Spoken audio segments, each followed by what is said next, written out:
about the role of PRONI and Beyond 2022, the project that I work on, funded by the Irish government, to reconstruct Ireland's lost archives. Now, the background details to this project are probably well known to most of you. We start our story on the 30th of June 1922, 2 days into the Irish Civil War, when fighting between the pro and anti-treaty forces in Dublin's forecourts resulted in a fire and explosion that destroyed the Irish Public Record Office that was located within the complex. This Public Record Office, created several decades previously in the 19th century, had been the repository for records dating back 7 full centuries.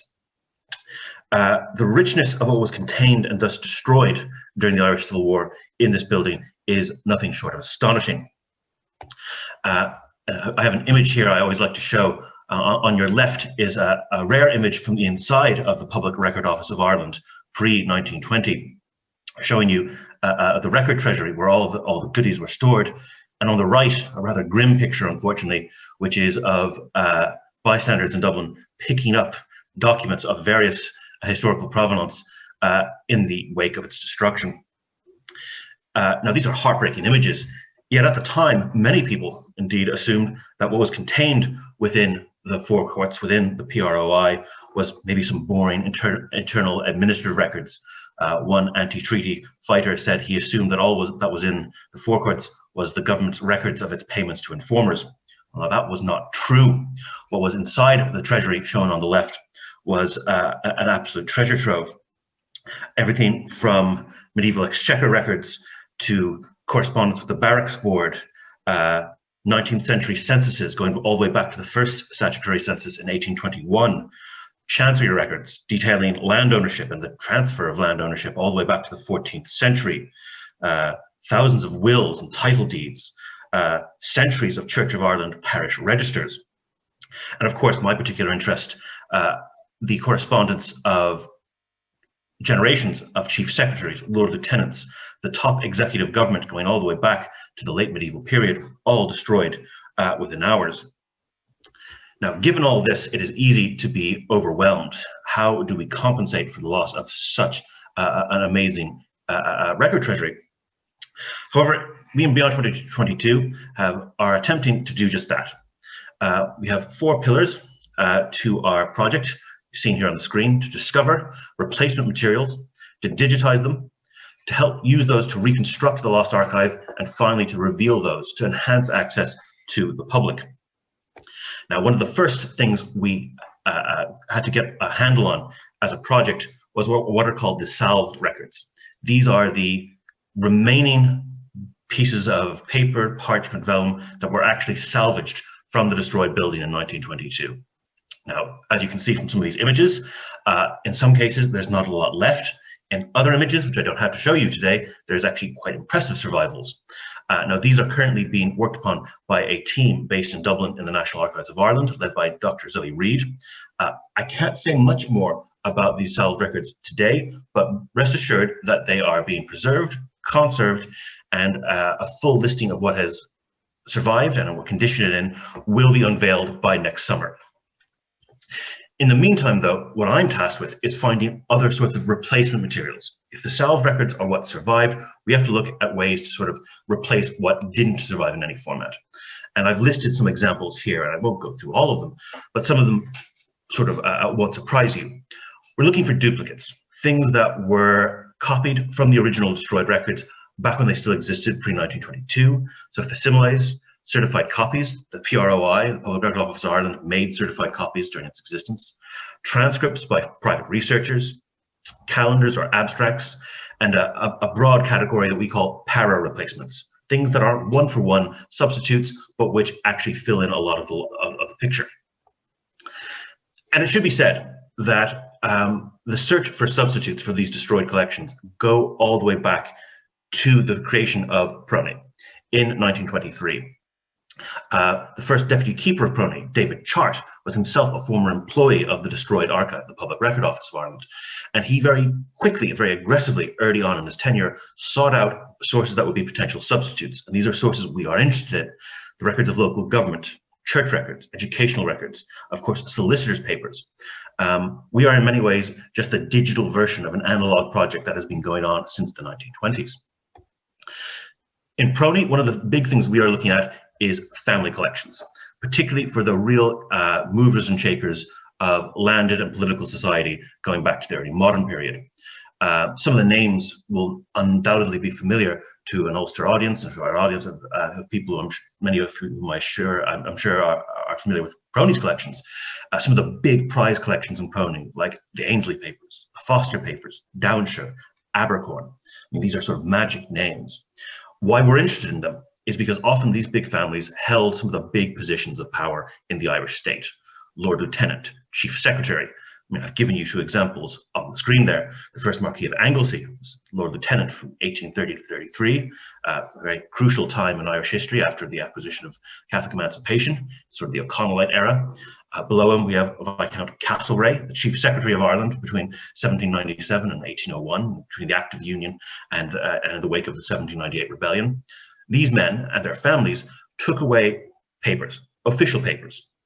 What had happened was that their papers had been copied by clerks in Dublin Castle, and it was those documents that were destroyed in 1922, and the originals are still out there. So we are actually bringing them back together. Another source we are fascinated by, and we're really, really grateful exists, is the work of local historians and genealogists in the 19th and early 20th century, before the destruction of the PROI. Some of these names will undoubtedly be familiar to people who work in family history and local research. Maxwell Given, great historian of Coleraine. George Benn, the great historian of Belfast. Other genealogists and antiquarians like the Crosslays. T.G.F. Patterson from Armagh, W.B. Swansea, and of course the real prize in PRONI, Tennyson Groves, pictured here on the top two of those images, a man who was tireless in his career of transcribing everything. I mean, from muster rolls, militia rolls, plea rolls, hearth money rolls, collector's accounts, Griffith's valuation, and we are working on the Groves material. Nestled away in some of this are those real prizes that we love to find, pictured here on the bottom of your screen, a certified copy from the old archive, from the Public Record Office. You have an example here from a patent roll from Chancery from 1604. These are real precious finds, and we are doing our utmost to seek them out, to digitize them, and eventually share them to you. Shown here are some other examples of pre-1922 transcripts. You see on the top, the Irish Civil Miscellaneous Correspondence, a very important 18th century series contained from the Chief Secretary's office, which was transcribed by Tennyson Groves. Below, you have the McCants papers, a really unique and quite idiosyncratic collection held in PRONI of transcripts of military papers, books of entry from martial affairs that were held in the record tower of Dublin Castle and which were transcribed. So we are working with all of these sources. If you're interested in seeing some of the stuff that we have already done, you can go log on to the Beyond 22 website, and we have some little tasters, some samples of material we've already worked on from PRONI. It'll be under the Explore tab, under Public Record Office in Northern Ireland, the Summinister rolls for County Tyrone, and the Delafield extracts from medieval Exchequer rolls. Descriptions of these and the full accessible searchable PDFs are available on the website. I always like to take a moment, though, just to make quite clear that we are not an exclusively PRONI operation when it comes to Ulster. I'm based in PRONI, that's the center of the operations. We are seeking to open links with other repositories. Armagh County Museum and St. Colum's Cathedral of Derry are very early collaborators with us, and we're very grateful, and we are eager to talk to more people from local repositories, archives, and libraries. However, I want to conclude by telling you a little bit about what it is that we are hoping to build. What we are doing in PRONI and elsewhere is not simply a digitization project. We're not simply going out and photographing images and then bunging them up on a PDF format for you to peruse. What we're actually trying to do is slightly more ambitious. You see here again on the screen that image I showed you at the very beginning. On the left, you have that image of the record treasury as it was before the destruction. Well, on the right, you see actually quite impressive how realistic it looks, a digital recreation of that same building.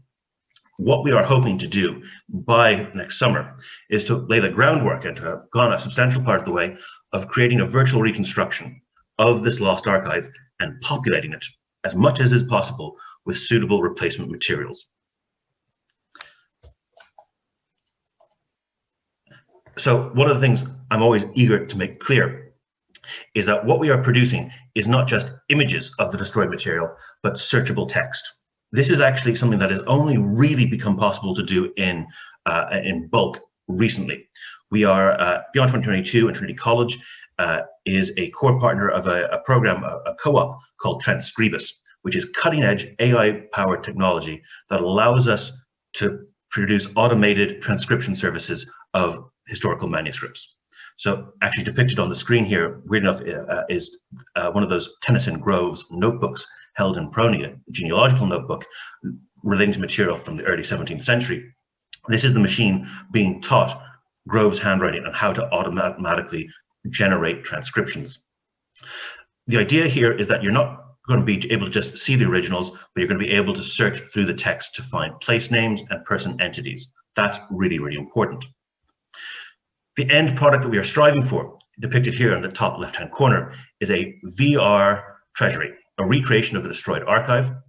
Within it, you can sort of see here on the bottom left-hand side of the screen, you can actually go into the digital space and open files and see not only the pictures of the replacement materials, but search through them and, crucially, also link to other items.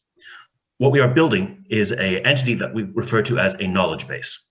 A knowledge base, I've put some of the text here, and it can be quite an abstract concept, is a program that allows us to link the content of these replacement materials by searching out for specific entities, people, places, certain events, organizations. The machines then, the program then logs these entities as tags. Every document that goes in, it can then automatically generate links between different manuscript sources. So if you have a person, let's say I'm looking for my grandfather, I'm looking for Michael Murtagh, and he's in a 1911 census, or he's in a 1911 chancery document. It is automatically linking him and that name to other potential replacement sources. So you're not just going through one set of replacement sources, you're not just going through chancery documents. You can actually search intuitively for people and place names and permutations on those names. It's going to allow us to make new links and to think about the archives in a very, very different way than it's been previously possible. We're hoping this is going to allow us to provide a new gateway to Irish archival research, to link to not only PRONI collections, but collections throughout the world.